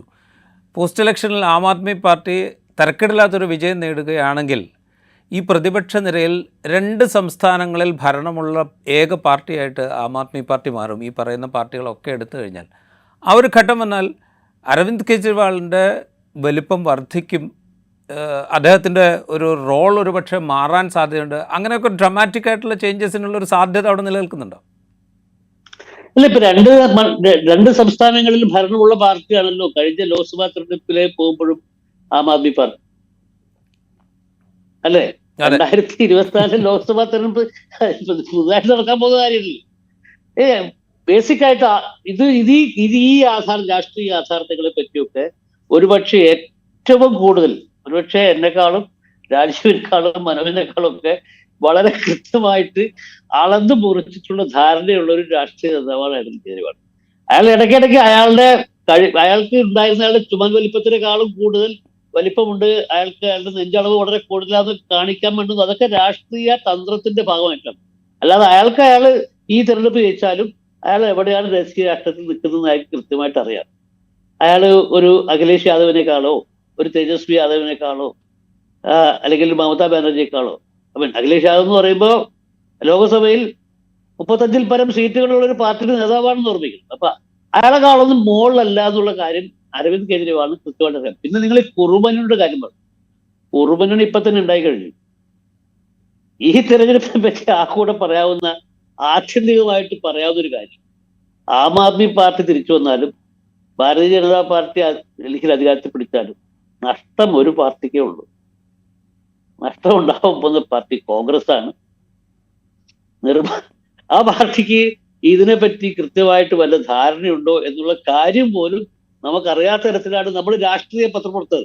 മനോജിനോട് ചോദിച്ചു നോക്ക്, ആ പാർട്ടിയിൽ ആരെങ്കിലും ഈ ഒരു ലാർജർ പിക്ചറിനെ പറ്റി മനോജിനോട് ഇത്ര ദിവസം, മനോജ് ദേശീയ രാഷ്ട്രീയം എന്ന് പറയുന്ന ആളാണ്. എന്നെക്കാളും ഞാനിപ്പോ ഫീൽഡിൽ നിരന്തരമായിട്ടില്ലാത്ത ഒരാളാണ്. ഇയാൾ എല്ലാ ദിവസവും ഫീൽഡിലുള്ള ആളാണ്. മനോജിനോട് ചോദിച്ചു നോക്ക്, ആരെങ്കിലും ഈ ലാർജർ പിക്ചറിനെ പറ്റി കോൺഗ്രസിലെ ഏതെങ്കിലും ഒരു നേതാവ് മനോജിനെ പോലെ സജീവമായിട്ട് കേരളത്തിലെ ഏറ്റവും പ്രധാനപ്പെട്ട പത്രങ്ങളിൽ ഒന്നിന്റെ ചീഫ് ഓഫ് ബ്യൂറോ ആയിട്ടുള്ള ആളോട് സംസാരിക്കുന്നുണ്ടോ? ഒന്നുമില്ല. കേരളത്തിലെ നേതാക്കന്മാരും സംസാരിക്കണമെന്ന് ചോദിച്ചു. എനിക്ക് തോന്നുന്നില്ല കേട്ടോ. മനോജ് ആ ചോദ്യത്തിന് മറുപടി ഉണ്ടോ? റൈറ്റ്, മനോജ് ഒരു പക്ഷേ അതിനോട് റെസ്പോണ്ട് ചെയ്തേക്കും. ആരെങ്കിലും ഈ ലാർജർ പിക്ചറിനെ പറ്റി നിങ്ങളോട് സംസാരിച്ചോ? ഈ ചോദ്യം തന്നെയാണ് കോൺഗ്രസിന്റെ ഏറ്റവും വലിയ, പിന്നെ ഈ പറഞ്ഞ പോലെ ഒരു അളവ് പോലായിട്ട് നമ്മൾ കണക്കാക്കേണ്ടത്. മനോജ് വളരെ ഡിപ്ലോമാറ്റിക് ആണ് രാജ്യം കേട്ടോ. അല്ല, മനോജ് നാഷണൽ പൊളിറ്റിക്സ് കവർ ചെയ്താണ്. മനോജിന്റെ സോഴ്സുകൾ നിലനിർത്തുന്നുണ്ട്. മനോജിന് കോൺഗ്രസ് ലീഡേഴ്സിന്റെ പിണക്കാൻ പറ്റില്ല. തൊഴിലെടുക്കുന്നവർ നമുക്കത് മനസ്സിലാവും. അല്ല, ഈ ചോദ്യം വളരെ പ്രസക്തമായ ചോദ്യമാണ്. കാരണം വെച്ചാൽ അത്തരം വിലയിരുത്തലുകളോ വിശകലനങ്ങളോ ഉണ്ടാകുന്നില്ല എന്നുള്ളത് കൊണ്ട് തന്നെയാണ് ഈ പാഠങ്ങൾ ആവർത്തിക്കപ്പെടുന്നത്. കാരണം ഇപ്പോൾ ഹരിയാന ഏറ്റവും വലിയ ഉദാഹരണം ഹരിയാനയാണ്. എന്തുകൊണ്ടും ജയിക്കാവുന്ന ഒരു സംസ്ഥാനമായിരുന്നു ഹരിയാന. എന്തുകൊണ്ട് തോറ്റു എന്നുള്ളതാണ് ഏറ്റവും വലിയ ഗവേഷണം നടത്തേണ്ട വിഷയം. കാരണം കോൺഗ്രസിന് ജയിക്കാമായിരുന്ന എല്ലാ ഘടകങ്ങളും ഉണ്ടായിരുന്നു. BJP ഏറ്റവും ദുർബലമായിട്ടുള്ള ഭരണം കാഴ്ചവെച്ച് നിൽക്കുന്ന ഒരു സാഹചര്യത്തിൽ നിന്നാണ് ഹരിയാനയിലെ കോൺഗ്രസിൽ നിന്ന് ഭരണം നഷ്ടപ്പെട്ടു പോയത്. അപ്പൊ അത്തരം ആ ഒരു വിഷയത്തെ കുറിച്ച് പോലും ഒരു വലിയ പഠനം നടത്തിയിട്ടില്ല. അതിനുശേഷം നടന്നിട്ടുള്ള ഒരു ഉന്നതതല യോഗത്തിൽ നേതാക്കൾ അവരുടെ സ്വന്തം താല്പര്യത്തിന് വേണ്ടി പ്രവർത്തിച്ചു, പാർട്ടിക്ക് വേണ്ടി പ്രവർത്തിച്ചില്ല എന്ന് പറഞ്ഞിട്ട് രാഹുൽ ഗാന്ധി ഇറങ്ങിപ്പോയി എന്നുള്ളതാണ് റിപ്പോർട്ട് ഉണ്ടായിരുന്നത്. അപ്പൊ അത്തരത്തിൽ പിന്നെ ഒരു പരാമർശം നടത്തിയതിന് അപ്പുറം കാര്യമായൊരു പോസ്റ്റ്മോർട്ടം അല്ലെങ്കിൽ കാര്യമായൊരു വിശകലനം അത്തരം പരാജയത്തെ കുറിച്ച് പോലും കോൺഗ്രസ് നടത്തിയിട്ടില്ല. അതുകൊണ്ട് തന്നെ ഈ പറയുന്നതുപോലെ പിന്നെ മാധ്യമങ്ങളിൽ നിന്നുള്ള പിന്നെ റിപ്പോർട്ടിംഗ് അല്ലെങ്കിൽ മാധ്യമങ്ങളുമായിട്ടുള്ള സംവാദത്തിന് അപ്പുറം ഈ പറഞ്ഞതുപോലെ യാഥാർത്ഥ്യങ്ങളുമായിട്ടുള്ള ഒരു സംവാദം ഇപ്പോഴും കോൺഗ്രസിന് സാധിക്കുന്നില്ല എന്നുള്ളതാണ് കോൺഗ്രസിന്റെ ഒരു വലിയ ക്ഷീണത്തിന് കാരണം. അത് ഈ പറഞ്ഞ പോലെ ഈ തെരഞ്ഞെടുപ്പിൽ വളരെ പ്രകടമാണ്. ഈ ഡൽഹി തെരഞ്ഞെടുപ്പിൽ എവിടെയാണ് നിൽക്കേണ്ടത് എന്നത് കോൺഗ്രസ് തീരുമാനിക്കണമായിരുന്നു. കാരണം ദേശീയ തലത്തിൽ നമ്മൾ ഐക്യത്തെക്കുറിച്ച് പറയുകയും സംസ്ഥാന തലത്തിൽ മറ്റൊരു നിലപാടെടുക്കുകയും ചെയ്യുമ്പോൾ സ്വാഭാവികമായിട്ടും സഖ്യത്തിന്റെ ഭാവി എങ്ങോട്ടാണ് പോവുക? അത് സ്വാഭാവികമായിട്ടും ഒരു വലിയ ചോദ്യമാണ്. അത്തരം വിശകലനങ്ങളോ വിചാരണകളോ പഠനങ്ങളോ യഥാർത്ഥത്തിൽ കോൺഗ്രസിനുള്ളിൽ സംഭവിക്കുന്നില്ല. അത് തന്നെയാണ് കോൺഗ്രസ് തിരിച്ചറിയേണ്ട ഏറ്റവും വലിയ പിന്നെ യാഥാർത്ഥ്യം, വസ്തുതയും. റൈറ്റ്. എന്തായാലും ഡൽഹി ഇലക്ഷൻസ് ഫെബ്രുവരി 5 വോട്ടെടുപ്പ് നടക്കുക. നമുക്കൊരു കാര്യം ചെയ്യാം, ഇലക്ഷൻ പ്രചാരണം തീരുന്നതിന് തൊട്ട് മുമ്പ് ഒരു ലാസ്റ്റ് മിനിറ്റ് അനാലിസിസിന് വേണ്ടി വീണ്ടും ഒരിക്കൽ കൂടി ഇരിക്കാം എന്ന് എനിക്ക് തോന്നുന്നു. അന്ന് കുറെ കൂടെ കൃത്യമായിട്ടുള്ള ഒരു ചിത്രം ഒരുപക്ഷെ നമുക്ക് പ്രേക്ഷകർക്ക് നൽകാൻ സാധിച്ചേക്കും. വളരെ നന്ദി ശ്രീ വെങ്കടേഷ് രാമകൃഷ്ണൻ, മനോജ് മേനൻ ഈ ഡിസ്കഷനിൽ പങ്കെടുത്തതിന്. Thank you very much.